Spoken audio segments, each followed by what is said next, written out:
Throughout Jamaica there are small farms. Jamaicans grow a lot of their own food, and their homes are surrounded by fruit trees.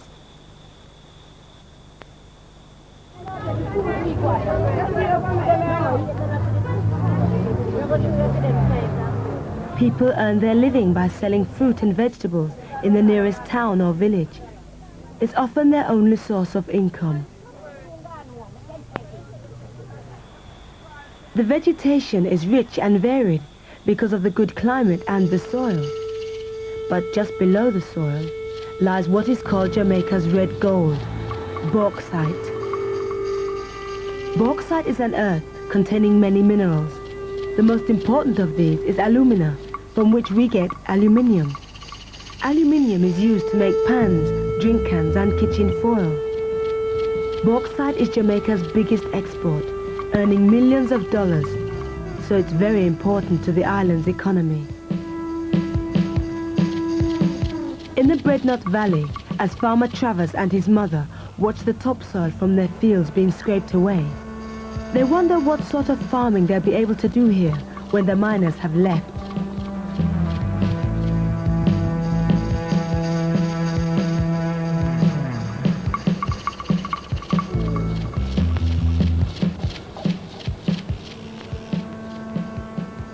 The central hills around Breadnought are the main area for mining bauxite, and a group of school students are investigating the effect of mining on the local community.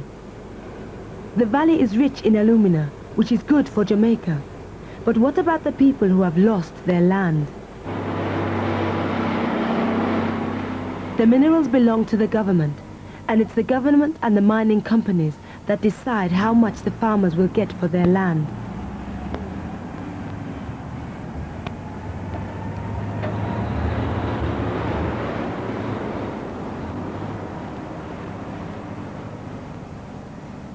Many locals complain they have lost out badly on the deal.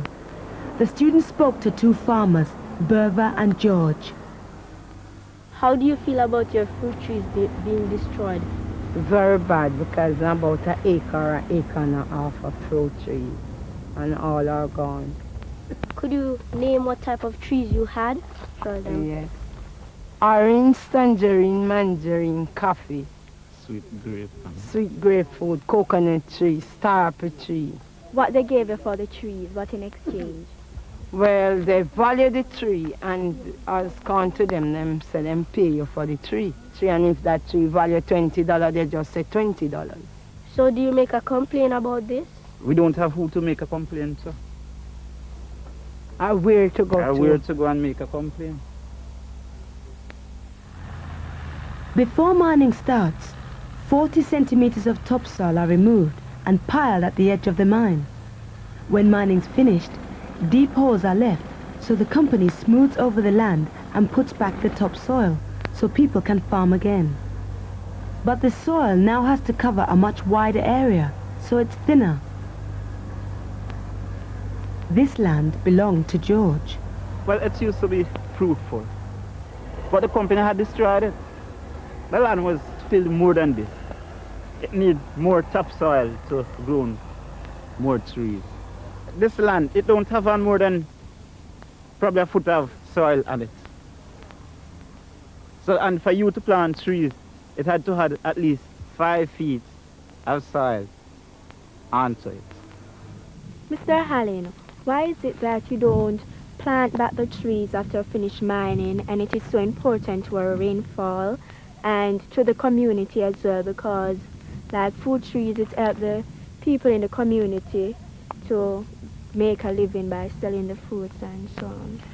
We do plant back trees, but we don't plant back in terms of the amount of trees removed, because most times freshly reclaimed area cannot support the trees that were initially there. The most this land will support now is grass. Some people move back onto the land after mining, but others find it too difficult, so they give up farming and try to find other jobs. The bauxite that's been mined is taken by truck to the processing plant 12 miles down the valley. To get the alumina out of the bauxite requires heat and a chemical, caustic soda. This produces a lot of waste in the form of a sludge, red mud. It's full of chemicals and the remains of the bauxite. At present, there's no use for this mud, so it has to be stored in specially built lakes. Is the red mud dangerous? Yes, it is. It includes, or it has in it, some dangerous chemicals, among these being caustic soda and also other impurities from the bauxite itself. Storing waste for so many years could be a danger to people nearby, and there have been many complaints in the past. Is it safe? What we have done is to have a clay seal below the lake, and what clay does is that it does not allow water or any caustic to go into the ground below it, and therefore it cannot go into our groundwater system. It may not be dangerous to health, but people who live in the area complain about the strong smell.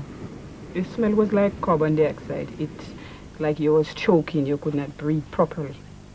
That's the effect it gave at night. Strong. It smells like acid smell. The acid, it smells strong. It smell bad. It didn't smell good. It smelled bad. Very, very bad. The dust, it blew from out off the mud pan, and it came on people's house top, and it rotted the roofs and all those things, and we had bad smell. The lakes that store the waste are full, so the company now has plans to build a fourth mud lake, bigger than all the rest. To make way, 500 people have been moved from a farming village called Bowens. The villagers there kept cattle and relied on growing much of their own food. All the houses in the village have been demolished, except this one.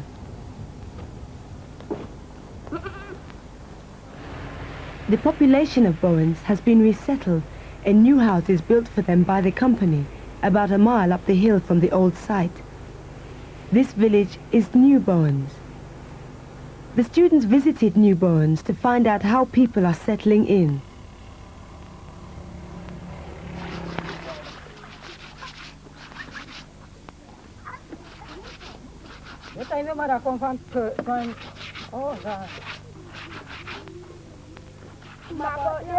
Cordelia moved here with her grandparents, her aunt, her brothers and her sister.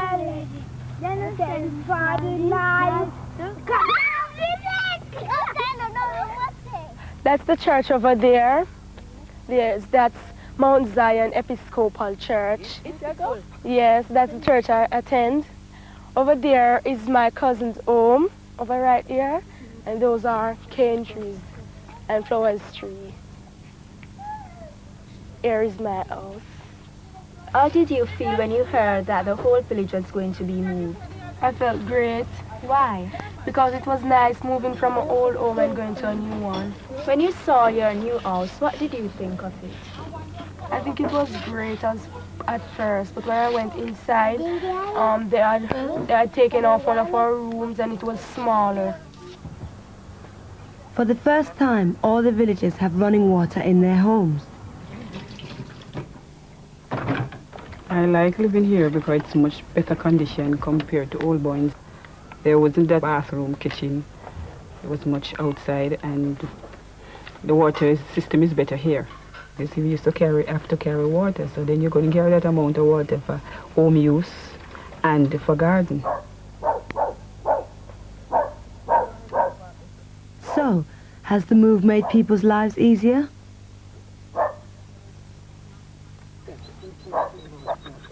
Is the soil better here than at Old Boyne? Well, I wouldn't say yes. It's better at Old Boyne. The soil is much better at Old Boyne. Up here, you have a lot of stones. When there is not stones, some part of the soil is like rock. For example, in my back here is poor stones.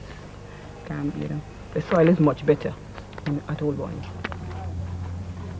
The result is that people now have to buy food they used to grow themselves. Life has become more expensive. The villagers have always been farmers and don't have the training to work at the aluminium plant.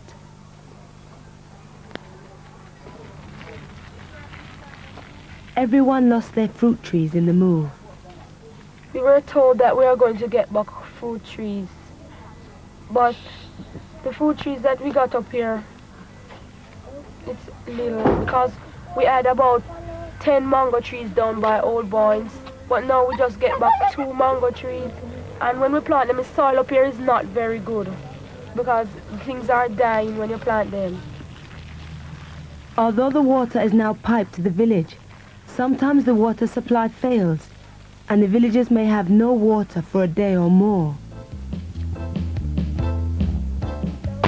If that happened in Old Boynes, there was always the pump or the river to water the plants. But in New Boynes, there's no other supply. Cordelia took the group to explore where she used to live, and they headed for the shady trees around the river. I miss Old Boynes a lot because we could go underneath the trees, the fruit trees, we could climb the fruit trees, we could get coconut, mangoes and all sorts of things, but when you're up here you can't get anything. The only shade you can get up here is in the house. Down by Old Boynes, we could go by the river and swim each day. I miss Old Boynes a lot. Come on, don't be afraid.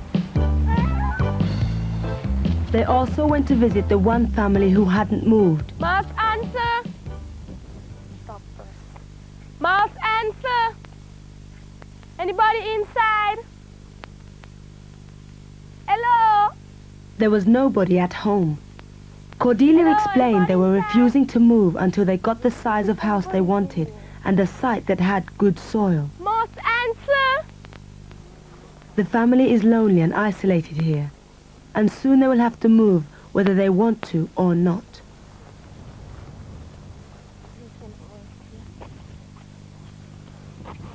Soon Old Boynes will be a construction site for the new mud lake. What will the future be like for the people who live in New Boynes? Will the new village ever have the same character as the old one? This is up to the villagers. What we have tried to do is to assist as best we can with the relocation, because we realize how important it is to have someone comfortable in their new surroundings. And they have to go one step more in that with this new comfort, they will have to draw on their old beliefs, their old values, and incorporate these and build themselves into a similar, if not better, community than even Old Boynes was.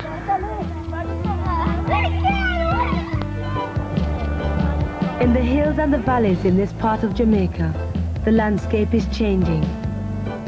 It will take another 4 years to dig all the bauxite in this area, and more people will have to move to make way for the mines.